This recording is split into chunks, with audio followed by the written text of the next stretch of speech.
We've already done the first 3 units of active citizenship, so we have looked at what issue you're actually going to study, you researched and evaluated it and how it's helped you form your aims, and then your action plan. So what we're going to move on to now then is actually taking your action, your impact of your action, so that's the results, and then an evaluation.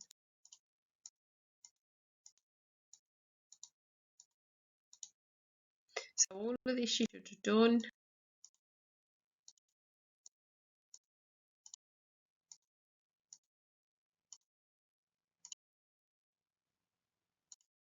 Okay, so stage 4 is actually taking your action. So what you've got to do with that to start with is review your action plan. Is everything feasible on there? Can you all do it? Very often things have to change, and that's not a bad thing. If things have to change, you've got more to write about in your evaluation. So if you said you were going to do an assembly to year 7 and then we've had lockdown and you can't do that, that's absolutely fine. It's about the way you change things. So it might be, instead of doing an assembly, you forward year 7 the PowerPoint you were going to do. So it's just about changing those plans round. Okay, so stage 4, you need to write a detailed account of everything that you've done. In your booklet, you've got this, and you need to answer the questions. Who's in your group? Who actually decided on what you were going to do? Name them. What research did each person do? Did you go on to what website did you use? Who did the evaluation? What were your aims? So you need to actually tell me your aims. Who did you call or email? Was there anybody from any services or any organisations that you got help from? Did you make leaflets or PowerPoints or surveys? A lot of you have done online petitions. Who actually did that? Who got the information for it? Who was in control of counting it all up? A detailed breakdown of what every single person did with dates when it actually happened.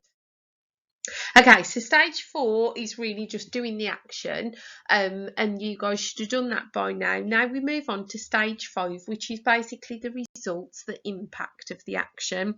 So you've got to gather your evidence, and you need statistical data to be able to prove whether you've met your aims or not. So, did you remember to get other people's views about it? Did you ask questionnaires before and after? You need actual data, statistics. So, before you told people about why the voting age should be moved to 16, did you ask them their opinion first? Then, after your action, after you tried to persuade them, what was their opinion afterwards? Did it go from 50% agreeing to 70% agreeing? What are the actual numbers? How many signatures did you get on your petition? How many shares did it get? Did you actually get a reply from your MP? Is the information in a format that can actually be used? So have you got percentages? Has each person in your group spoken about their contribution? And then you look at whether your action was actually successful. Did you achieve your aims? So you go back to your aims and you go through each of them and you say whether you met them or not. You give me the evidence. So if you wanted to get 50 signatures on an online petition and you got 53, then you've met your aim. If you haven't, if one of your aims was to do an assembly to 100 pupils and you couldn't do that because of lockdown, that's fine. Just write you didn't meet it and the reason why. You do not lose marks for not meeting your aims. Okay? Okay, so like I said then, write down each of your aims. This will be in stage 3. So write down each of your aims. You say, did you meet it? Yes, no, or partially, and what's the evidence? And you do that for each 3 of them. And again, it doesn't matter if you didn't meet them. Okay, then you've got to have a look at the achievement you've actually made. To what extent did your action actually make a difference? Have a look at your research. Does it sort of coincide with your research?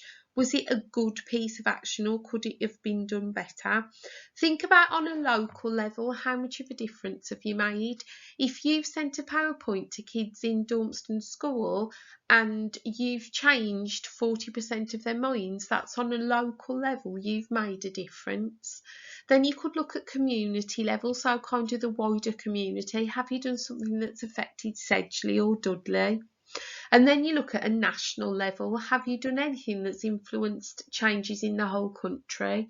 So it could be that maybe you wrote to your MP and your MP went to the minister in charge of that area and they've discussed it.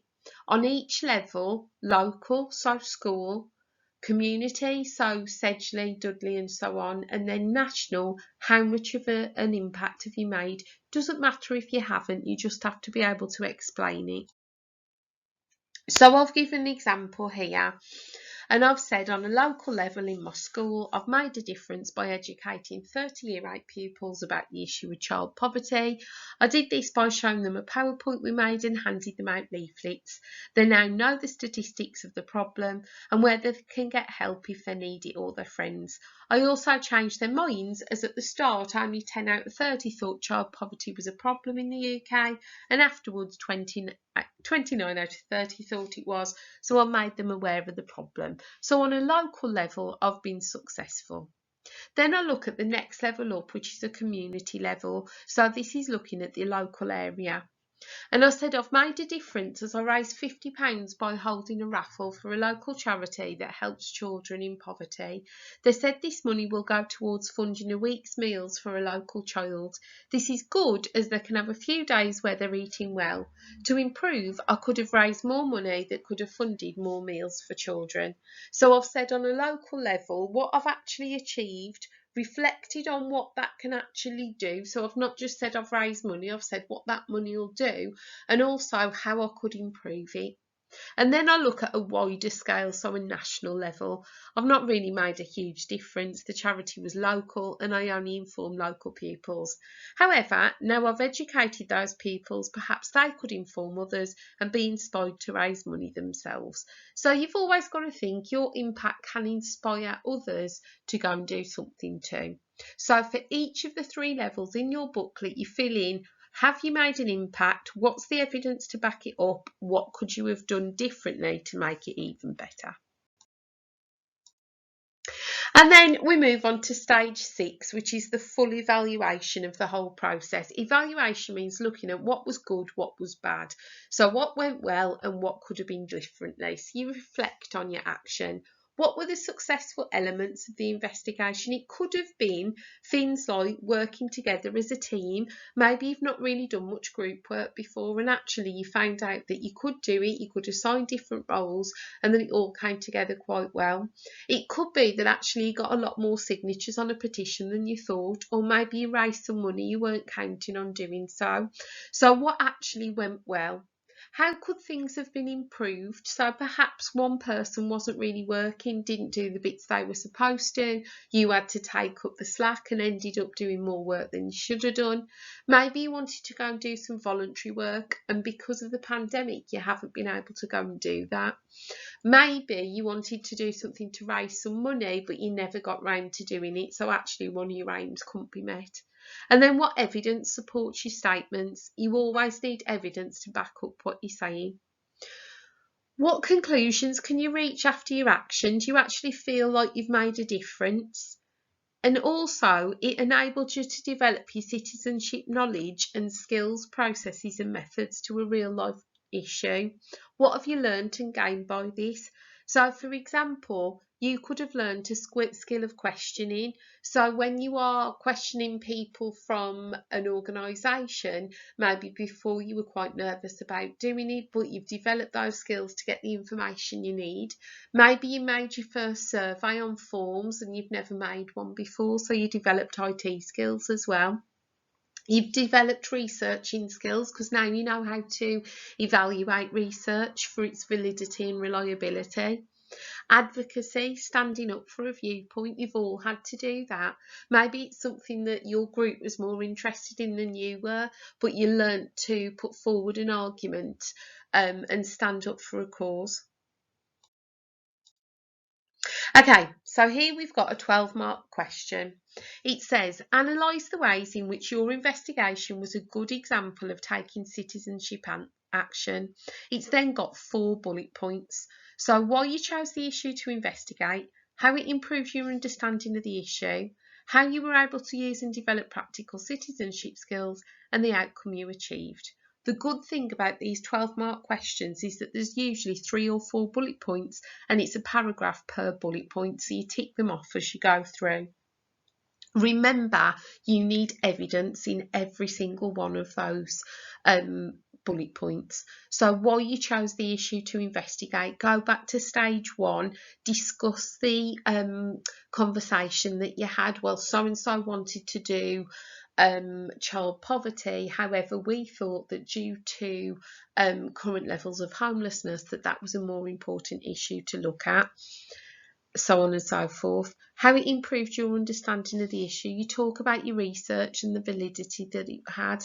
How you were able to use and develop your citizenship skills, reflect on them, your advocacy, your research and your planning. How did you show them? And then the outcome you achieved. What were your results? How was that on a local level, a community level and a national level? Okay, so there we go. So what you've chosen to investigate, what you're investigating, say it's homelessness. Why is that important to society? Give some facts from your research. How it improved your understanding of the issue. What have you actually learned? Again, reflecting on your research. You go through your skills and then you go through the changes that you make. And you've got to have evidence in all of those. So in your outcome, you need your statistics. How many signatures did you get on your petition? How much money did you raise?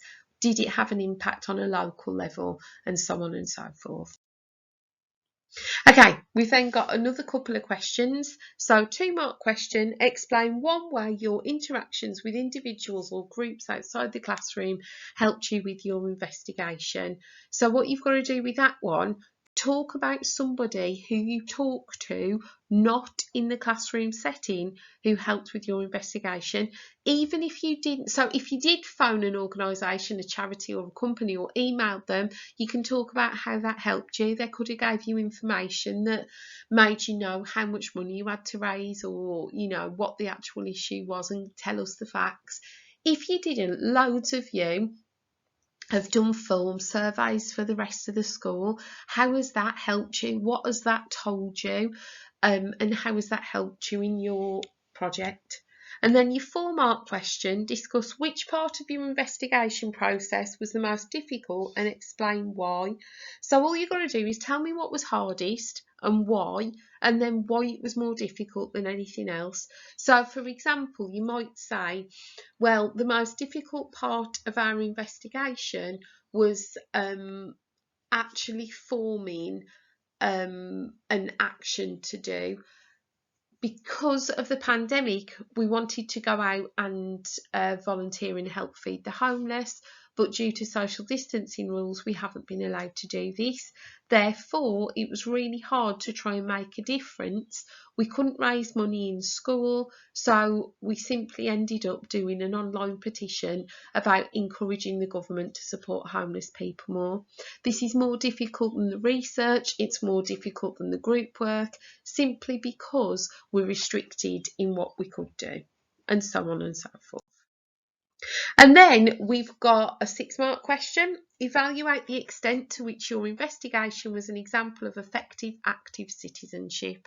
So what you're going to do with this one, you've got to tell me how it was good active citizenship. Give me your results. What were your results? Remember, the question says evaluate, so you look at what was good, but you also look at what was bad. So to start off, tell me what was good about your active citizenship. You could tell me some of the skills that you've used, but definitely tell me your results. Why is that a good thing? What impact did it have locally, in the community or nationally? And give me those statistics. And then tell me what was wrong with it, what could have been better. So for example, you might have done a petition on lowering the voting age to 16 and you only got 43 signatures on your online petition. That's brilliant, because you've made aware 43 people, and perhaps in the future more people will sign it. However, could you have got more? Could you have done more by having the chance to go and talk to young people about it, by writing to your MP, by getting involved with other pressure groups that are already around to do the same thing? And then finally, this is a horrible 12-mark question. Analyse the ways in which your research helped you to carry out your investigation. Again, there are with this one 5 bullet points, so it is 5 paragraphs.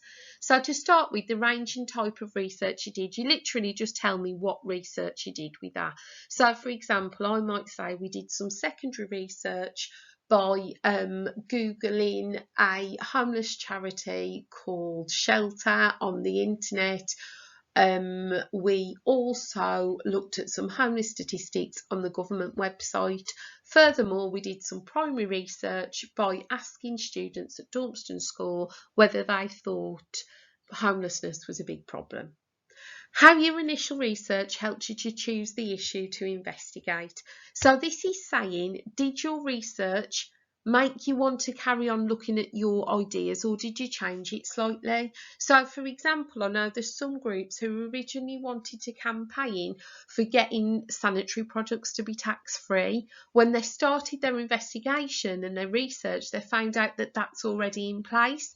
So then therefore they changed their investigation to making sanitary products free rather than just tax-free. Okay, so how did your research actually change your ideas on your investigation? Third bullet point, how it helped you to identify your investigation aims. So you might have found out that there are already in Scotland that 16-year-olds can vote. So that might change your aims to encourage the English population to want to go along with the Scottish population. You might have found out that there are 100 homeless people in Dudley, and therefore you might wanted to have raised enough money to feed 40% of them, and so on. Next one, how you made sure your research was reliable. So that's the evaluation of the research. You looked at what site you got it from, whether it could have been propaganda, whether it could have been trying to make you spend money on it, or whether it's from a reliable source. And then how your research helps you develop your investigation. So if you found out that lots of young people don't really care too much. Maybe you did an initial forms quiz and you found that lots of young people don't really care about animal welfare, then perhaps that might have encouraged you in what you sent out to them. So maybe you would have done a really in-depth PowerPoint or something that you know would have affected them. And it might have changed the way that you developed your investigation. So for the 12-mark questions, you need evidence. You need to go through each bullet point, tick them off as you go through. And that, ladies and gentlemen, is active citizenship finished.